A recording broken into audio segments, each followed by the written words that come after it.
Watukufu wa Facebook FM, salamu alaikum.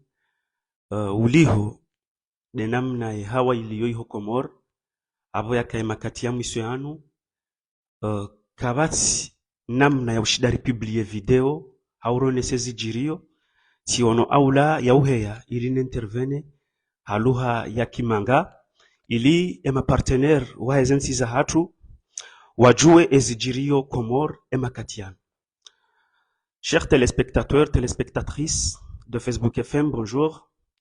Nous n'avons pas l'habitude de parler en français, mais vu la situation qui se déroule actuellement aux Comores, nous sommes préoccupés car nous, médias de Facebook FM et les autres médias, avons la possibilité de retransmettre en direct les actualités qui passent aux Comores. Mais ces dernières heures, à l'initiative de nos deux opérateurs, via de Comores Telecom et Telma, a réduit le débit du connexion pour que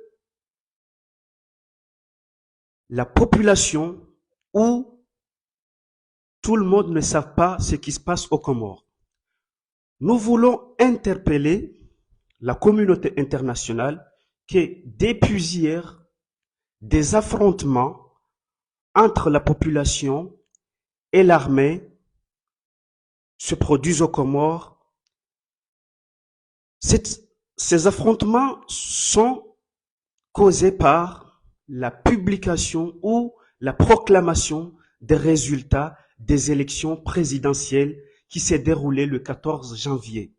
Des élections qui sont au-delà des irrégularités constatées par des observateurs comoriens et tout le monde. Nous l'avons vu par des vidéos filmées sur l'île de Mouéli, comme vous l'avez vu, l'île d'Anjouan, comme vous l'avez vu, l'île de la Grande Comore Ngazidja, vous avez vu tout le monde ce qui s'est passé.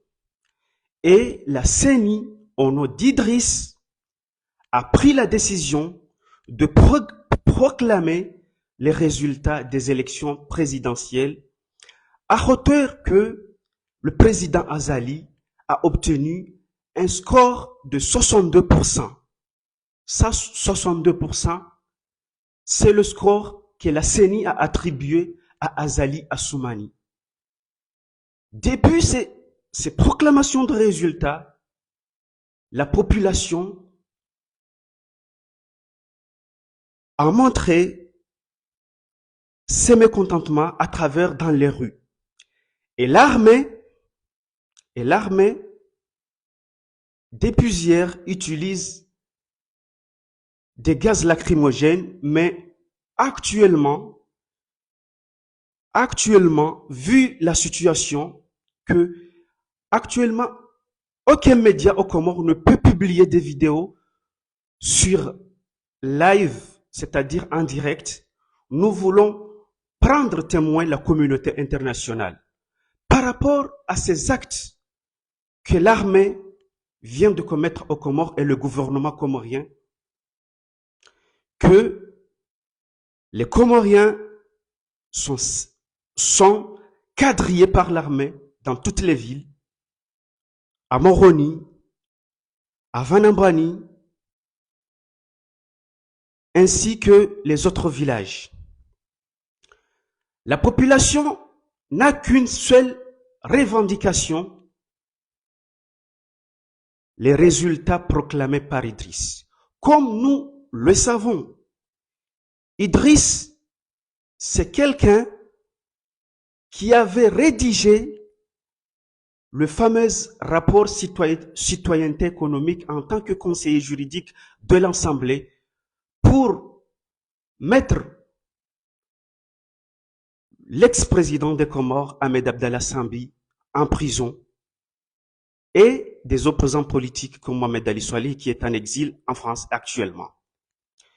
Et le cadeau que le gouvernement comorien lui lui a offert à Idriss, c'est de lui nommer président de la CENI.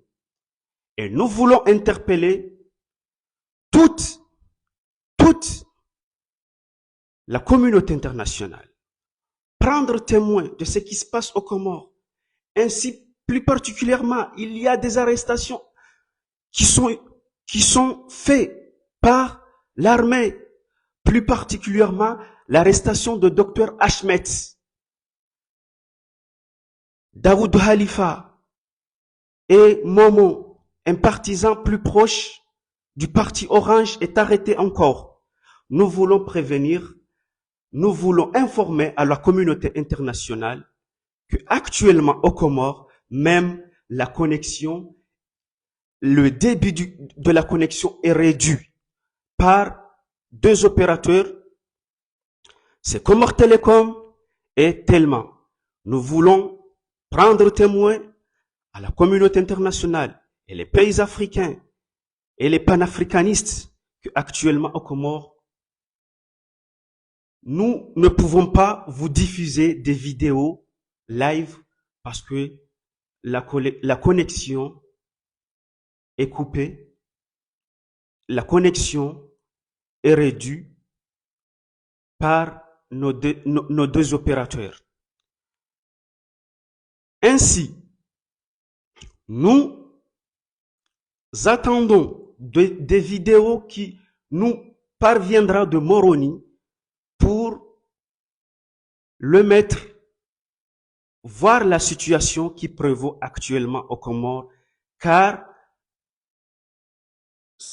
bien évidemment, le gouvernement a décidé de bâcler ou de faire la pression à la population, et la population n'a qu'un seul objectif, c'est de revendiquer par rapport aux élections qui s'est passé le dimanche 14 que les résultats proclamés par Idriss, président de la CENI, ce sont des résultats qui ne correspondent pas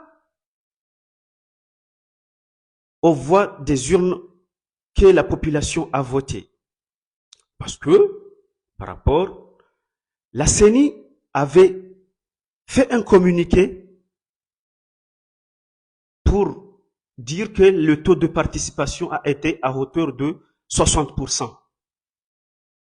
À hauteur de 60%.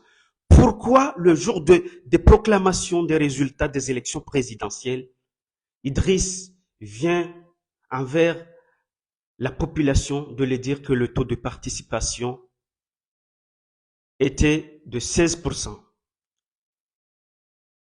Était de 16%. C'est pour cela que la population est descendue dans les rues pour dire stop, stop. Même les candidats de l'opposition ont refusé catégoriquement ces résultats proclamés par le président de la CENI. Chers téléspectateurs, téléspectatrices de Facebook FM, nous ne voulons pas prendre beaucoup de temps. C'est justement vous informer que, vu la situation qui prévaut aux Comores, les deux opérateurs de télécommunications a réduit les débits, a réduit les débits, plus particulièrement Comores Telecom et Telma, et nous sommes, Facebook FM, dans l'impossibilité de vous diffuser en direct les événements qui se passent aux Comores actuellement. Merci beaucoup.